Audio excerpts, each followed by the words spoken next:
Thaís Bilenque, a hora e a vez da Venezuela sem Nicolás Maduro, que foi sequestrado pelo Trump. Juro que eu fiquei preocupado quando eu vi essa notícia a primeira vez, porque eu falei, a Thaís Bilenque vai querer cancelar as minhas férias, né? Vai querer gravar um programa especial, e eu desliguei o telefone para fugir da Thaís, mas ela não faria isso. Eu não tenho esse poder sobre você. Bem que ela gostaria. Mas, Thaís, você estudou e quase foi parar na Venezuela, né? Não foi porque não deixaram que a na Venezuela fronteira. Fechou, né? Exato. Por isso. Então, o que aconteceu em Caracas depois? Porque a impressão que dava, para quem acompanhou como eu, muito à distância e superficialmente, parecia que, pelas declarações do Trump, que os jornais davam de manchete, principalmente os jornais americanos, parecia que os Estados Unidos tinham invadido a Venezuela, tomado poder absoluto, o petróleo é meu, eu vou fazer tudo agora, eu mando aqui, eu nomeio, mando prender, mando soltar. Na verdade, ele sequestrou o Maduro e foi embora. Foi uma operação, para usar o termo que você mais gosta na política externa, uma operação cirúrgica para capturar o Maduro e, ao mesmo tempo, usando um baita aparato militar. Quer dizer, foi uma operação muito planejada e aí as autoridades americanas mesmo fizeram questão de detalhar como ela foi pensada para ter sido o que eles consideraram o sucesso que foi. O que eles falam, né? Primeiro, a operação estava pronta fazia semanas, mas eles decidiram pelo dia 3 de janeiro, primeiro, a madrugada de sexta para sábado, a primeira do ano, por conta da condição climática ideal naquela noite para permitir a visibilidade que eles precisavam. E aí eles optaram também pela hora mais escura da noite. Então, como foi? Às 10h40 da noite em Washington, o Trump dá ok para o chefe do comando começar. E aí são 150 aeronaves que partem tanto de terra quanto do mar, voam em direção a Caracas, a 30 metros acima do mar. Para fugir dos radares? Os helicópteros, eles atravessam a cordilheira que separa a cidade e vão em direção ao forte, né? Onde o Maduro estava com... Uma base militar, né? Exato, com a mulher dele, a Cília Flores. Parênteses, né? Na Venezuela, você vê a influência do Chávez até hoje, eles falam que a primeira-dama é a primeira combatente. Opa. Que era um termo que o próprio Chávez usava. Então, os militares americanos vão até onde estava o presidente e a primeira combatente dormindo, no caso, porque quando chegam lá, já é 2h, né, no horário de Caracas. Então, quando as aeronaves começam a se aproximar desse forte onde estava o Maduro, os helicópteros estavam com a retaguarda de caças, bombardeiros e drones não tripulados. E aí eles fazem explosões em lugares estratégicos do sistema de defesa da Venezuela, no forte militar, no porto, numa base aérea e no aeroporto. Corta-se a energia elétrica e, segundo o canal oficial da Venezuela, começam ataques hackers também para dificultar a organização do sistema de defesa da Venezuela às 2h. Esses militares pousam onde está o Maduro, encontram ele dormindo, eles foram recebidos a tiros, mas a resposta americana foi avassaladora. Uma aeronave americana chegou a ser atingida, mas continuou operacional normalmente, não teve nenhuma baixa, nenhum ferido. Trump vendo tudo ao vivo, e depois ele disse que parecia um show de televisão lá de Washington ou do Mar-a-Lago, acho que ele estava na Flórida. E aí, às 4h29 do horário local de Caracas, o Maduro e a Cília já estavam num navio com destino a Nova York. Eles tentam correr para um bunker que estava na sala ao lado, mas não dá tempo. E, segundo reportagens, era algo que estava sendo esperado, inclusive porque estava sendo anunciado pelo Trump, né, indiretamente, e eles até trocavam de quarto no meio da noite. Era algo que já vinha sendo feito na defesa, na segurança do Maduro. Já é famoso e se confirmou que é possível prever operações militares americanas pelos pedidos de pizza. Isso é bom demais, né? Nossa, como eu dei risada. A pizzaria que está lá nos arredores aumenta o pedido. Disparam a quantidade de pedidos de pizza. Só não sabia que ia ter uma operação em Caracas quem não estava olhando o número de pedidos naquela pizzaria. A inteligência do Maduro falhou. Já que é tão difícil, né, fazer uma inteligência para fazer frente aos Estados Unidos, você concentra as suas atividades. É só botar um agente lá, emprega o cara como pegando pedido. Como o cara que atende o telefone na pizzaria. Exato. Exatamente. Bom, mas Thaís... Tudo isso, né? Porque você queria saber como foi. Sim, agora obrigado, né? Agora estou informado. E agora, como é que tá a situação na Venezuela depois desse carnaval todo, depois do Trump declarar a vitória, dizer que ele é o dono do petróleo da Venezuela, que ele vai fazer e acontecer, etc. Vai? A gente contou como foi feita essa operação, que foi muito específica, cirúrgica mesmo, porque ela não é à toa que ela foi feita assim. Né? Eles não quiseram fazer uma matança indiscriminada, ocupar militarmente o poder na Venezuela, eles quiseram tirar o Maduro e a Cília Flores e automaticamente empossar Delcy Rodrigues, que era já a vice-presidente dele. Foi pensada para ser assim. E o fato é que, bom, na Constituição venezuelana, se a presidência é considerada vaga, ocorrem novas eleições. Mas o regime venezuelano, que não foi deposto, simplesmente foi capturado, sequestrado, seu presidente, seu líder, né? Ele continuou operando com as figuras chaves onde elas já estavam antes. Então, eles não consideram que foi vaga, que há uma vacância na presidência. E que, então, portanto, não tem uma previsão constitucional para casos como esse, então você tem uma enorme incógnita sobre o que vai acontecer, mas o regime trata de se reorganizar imediatamente, abafar eventuais disputas e tensões que ocorrem, porque eles querem passar para o mundo uma imagem de unidade. Sim. Aí, o Trump não fez nenhum gesto de empossar a Corina, empossar o cara que ficou em segundo lugar na eleição, que a gente sabe que foi fraudada. Nada disso. Ele falou, não, fica a vice aí e eu vou mandar nela. Primeiro pronunciamento dele, ele dizia que eles próprios iam administrar a Venezuela, mas passa imediatamente também a negociar, não ele diretamente, com a vice-presidente Delcy Rodrigues, e em poucos dias fica claro que a situação vai ficar desse jeito, o regime vai ficar lá mantido do jeito que está, inclusive porque ele começa a dizer que a Corina não tinha condições nenhuma de assumir a presidência da Venezuela. Ou seja, o regime se fortaleceu politicamente porque a oposição se enfraqueceu.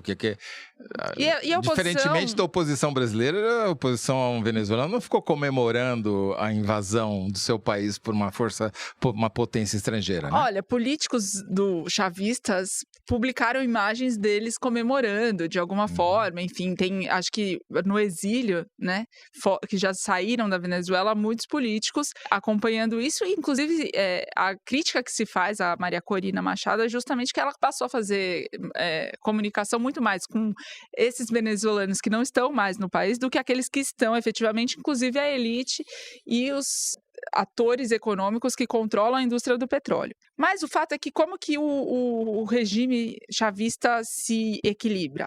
Eles dão legitimidade, empossam a Delcy Rodrigues imediatamente, e a Assembleia Nacional Constituinte faz a sua recondução, acatando a proposta que foi feita pelo Maduro antes da sua captura, e reconduz o Jorge Rodrigues, que já era o presidente da Assembleia, e aí põe outros, a primeira vice-presidente e a segunda vice-presidente na Assembleia. O Jorge Rodrigues é irmão da Delcy Rodrigues.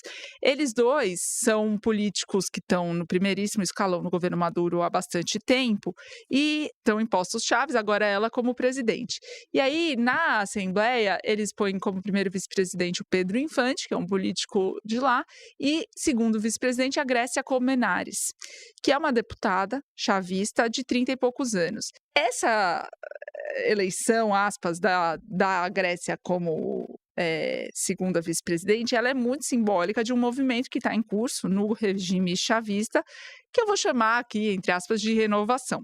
Porque o Maduro organiza a política venezuelana em 5G, ele chama assim, que são 5 gerações. Então tem a geração dos precursores, que são aqueles que fizeram luta armada de guerrilha nos anos 60 e 70. O pai da Delcy Rodrigues e do Jorge Rodrigues era um desses guerrilheiros, da geração dos precursores. Por isso, quando eles dois assumem os seus postos de comando, e a Delcy foi ministra de vários, inclusive do petróleo na Venezuela, antes de ser vice-presidente e agora presidente. Quando ela assume, agora todo mundo diz que ela era até mais radical do que o próprio Maduro, porque os grupos dos quais eles vêm são assim, mas ela se prova uma política também bastante pragmática. Aí tem a segunda geração dos fundadores, que são aqueles que participaram diretamente do processo que culminou com a eleição do Chávez em 98, que tem o próprio Chávez, o Maduro, a Delcy e o Jorge e a Cília, primeira combatente. Essa é a geração. Aí você tem uma geração intermediária, você tem a geração tempestade, que é a geração daqueles que cresceram no meio das crises sucessivas e muito graves na Venezuela, e você tem a quinta geração, que ele chama de geração genial, que é a atual geração de jovens que estão entrando na política com cargos específicos, que são quem eles estão apostando que vão liderar a campanha para o Maduro voltar para a Venezuela. Bring Them Back é o nome da campanha em inglês, e que usam, e acho isso curioso, usam as redes sociais para fazer política e se comunicar, inclusive as redes sociais que nós também usamos, americanas. Quem me contou sobre isso foi a Amanda Harumi, que é analista internacional, doutora pela USP e que tem especialização na Venezuela. E aí, como ela diz que o regime se reorganiza, né, para sobreviver a essa atual empreitada. Primeiro, ela diz que essas iniciativas da Delcy Rodrigues de abrir canais de negociação com os Estados Unidos são anteriores à queda do Maduro, que ele próprio já tinha sinalizado disposição para negociar, porque o Trump, depois da guerra da Ucrânia, os Estados Unidos voltam a comprar petróleo da Venezuela, muito menos, em escala incomparável ao que já foi no passado, mas isso de alguma forma retoma as relações entre os dois países, e aí essa operação do Trump foi também muito importante, porque fica evidente que não tem como nenhum país fazer frente quando o exército, quando as forças armadas americanas chegam a um país como a Venezuela, então, menos ainda, fazer frente. Então, tem uma assimetria, e ela tem agora duas tarefas na visão do regime. A Delcy Rodrigues, manter a unidade, né, do governo. Então, é isso. As pessoas foram mantidas nos seus postos com reconfigurações, e a outra é negociar com os Estados Unidos para evitar que eles entrem de novo. O Trump chegou a ameaçar, né, que se a Delcy fizesse qualquer resistência, o destino dela seria parecido com o do antecessor, do próprio Maduro. Eu duvido um pouco, mas tudo bem. Falemos isso no Hora Extra. Aconteceu que houve uma soltura de presos em quantidade maior do que já havia acontecido antes, que é uma forma dela sinalizar que, para ele, que, né, tem cooperação, é o que eles chamam na Venezuela de diplomacia da paz.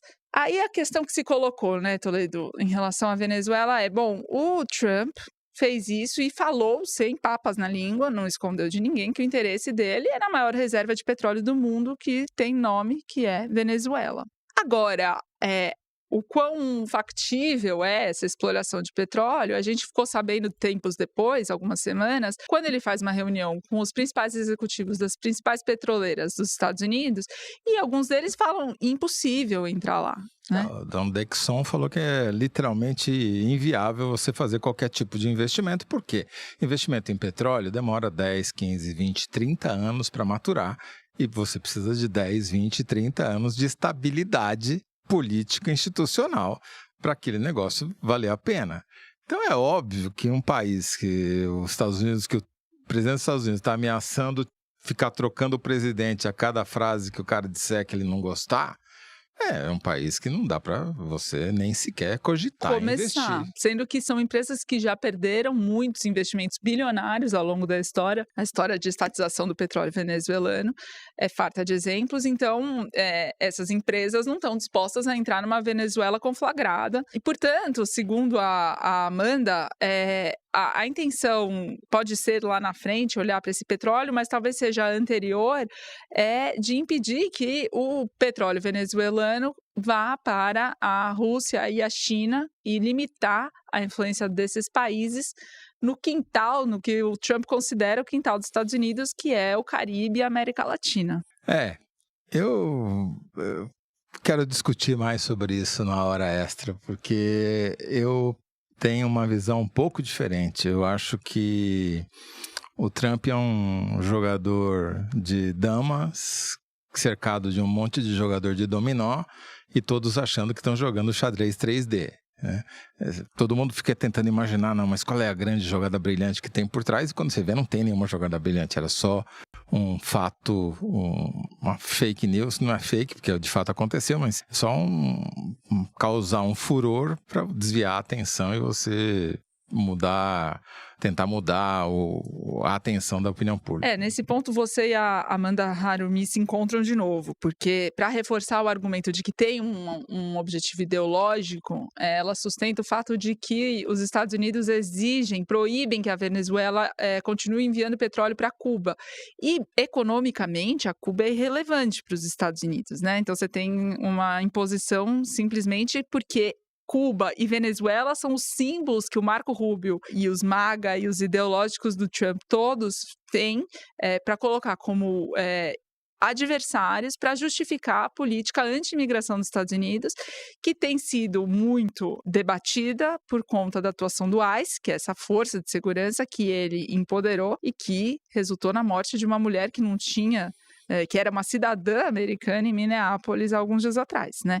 Então, a ação na Venezuela, de alguma forma, e trazendo o ditador, né, para ser julgado em solo americano, mesmo que a acusação que pesava sobre ele, que justificaria essa prisão, que era de que ele liderava o narcotráfico venezuelano, caiu porque a própria justiça americana, quando ele chega lá, reformula a acusação, agora dizendo que ele se beneficiou do narcotráfico e na corrupção sistêmica da Venezuela. Já sabendo que não ia conseguir provar o que o Trump falou. Né? Mas isso com ele já em solo, né?